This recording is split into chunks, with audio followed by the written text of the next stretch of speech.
Alors Jamy, qu'est-ce qu'on apprend aujourd'hui?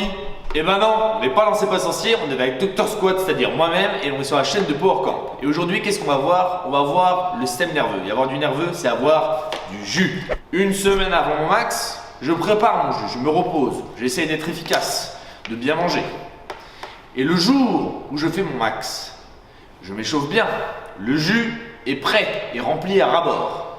Si je m'énerve un peu avant ma barre, que je disperse mon nerveux, je risque de renverser du jus. Mais si je m'énerve très très fort, pour rien, qu'est-ce qui se passe? Bam! Lève le jus!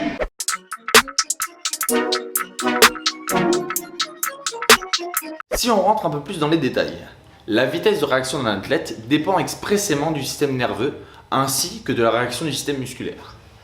En effet, la vitesse de propagation de l'influx nerveux va être prédominante pour les personnes qui veulent tenter un max au squat ou qui veulent tenter par exemple de passer un record sur un sprint. On a là ici une notion de vitesse. Les sports qui demandent le plus d'explosivité vont chercher à améliorer en permanence le système nerveux pour aller chercher un maximum de puissance dans une contraction musculaire. En effet, grâce à l'influx nerveux, les athlètes pourront jusqu'à doubler leur force explosive sans prendre forcément de masse musculaire. Mais la question est la suivante: comment améliorer son système nerveux? Comment améliorer sa réaction et sa vitesse de l'influx nerveux? Désolé, j'ai oublié. Tout ce qui est amélioration du système nerveux.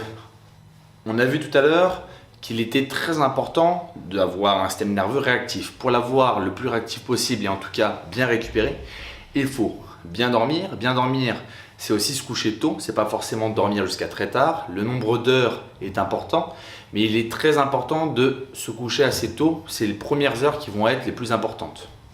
Donc, si on se couche tout le temps vers minuit, 1h, c'est pas forcément ce qu'il y a de mieux. Après, on va avoir tout ce qui va être au niveau de l'hydratation. Si vous avez l'habitude de pas beaucoup boire, c'est pas terrible. Pourquoi? Parce que la sensation de soif, elle va intervenir vers 4% de déshydratation. Alors qu'on sait, selon certaines études scientifiques, qu'à partir de 2% de déshydratation, vous perdez jusqu'à 15% de force au max.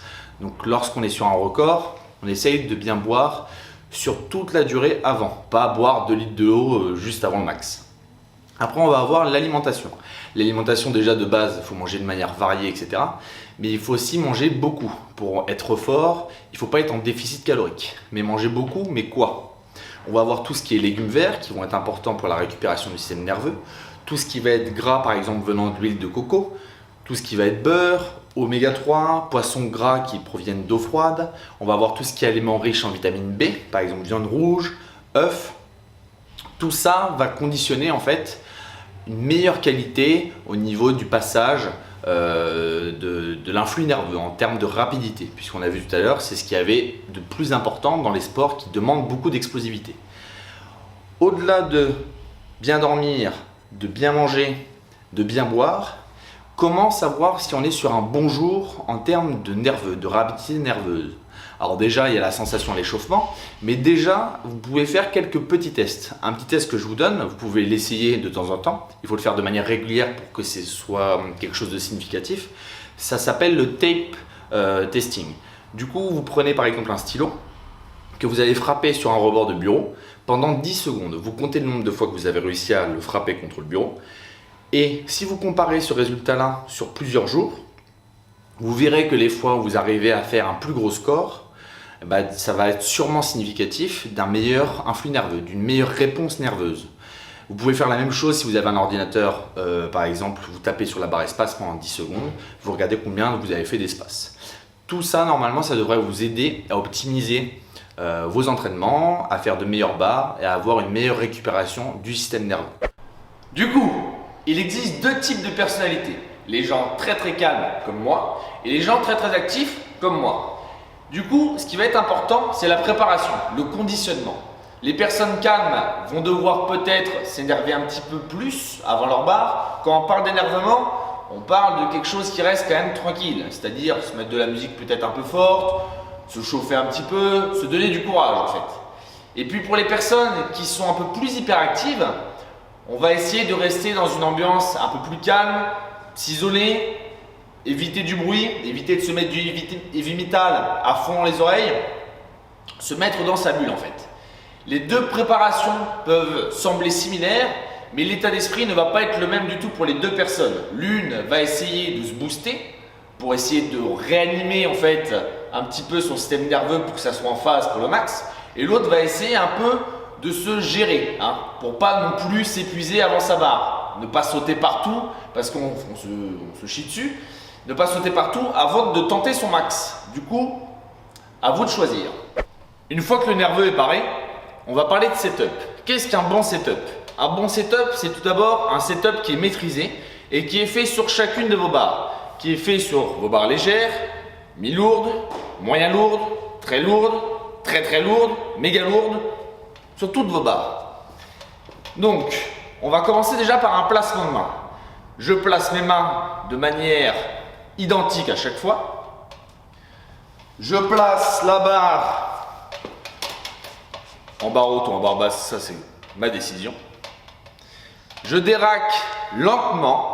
Inutile de venir déraquer de manière agressive. Lorsque c'est très lourd, j'inspire, je bloque et je déraque. Le gainage est maintenu. Je recule de 2 pas. 1 et 2. Je stabilise et je place mes pieds. Je n'ai pas besoin de reculer et de faire 10 mètres en arrière. Et de revenir après pour reposer ma barre. Inutile. Je m'économise. Une fois que j'ai fait mes 2 pas en arrière, je verrouille les genoux. J'inspire et je suis prêt à faire ma barre. Pour les personnes qui ont l'habitude de s'énerver, c'est inutile, je le répète. Quand je dis s'énerver, tout est relatif. Je parle des personnes qui font ça juste avant de tenter leur max. Ils se placent et ils commencent à secouer légèrement la barre. Ils vont pas faire, ils commencent à s'énerver comme ça. A few moments later. Des malades aux multiples pathologies, plus ou moins graves. Et du coup, je ne vous laisse pas seul, puisque même si la vidéo est désormais terminée, je vous conseille de vous abonner à la chaîne, de liker aussi la vidéo si vous avez aimé, si vous n'avez pas aimé aussi. Si vous voulez même aller encore plus loin, vous pouvez me suivre sur mon Instagram, docteur-squat. Et si vous voulez aller encore plus loin encore, parce que c'est possible, vous pouvez vous inscrire à la newsletter de la chaîne YouTube.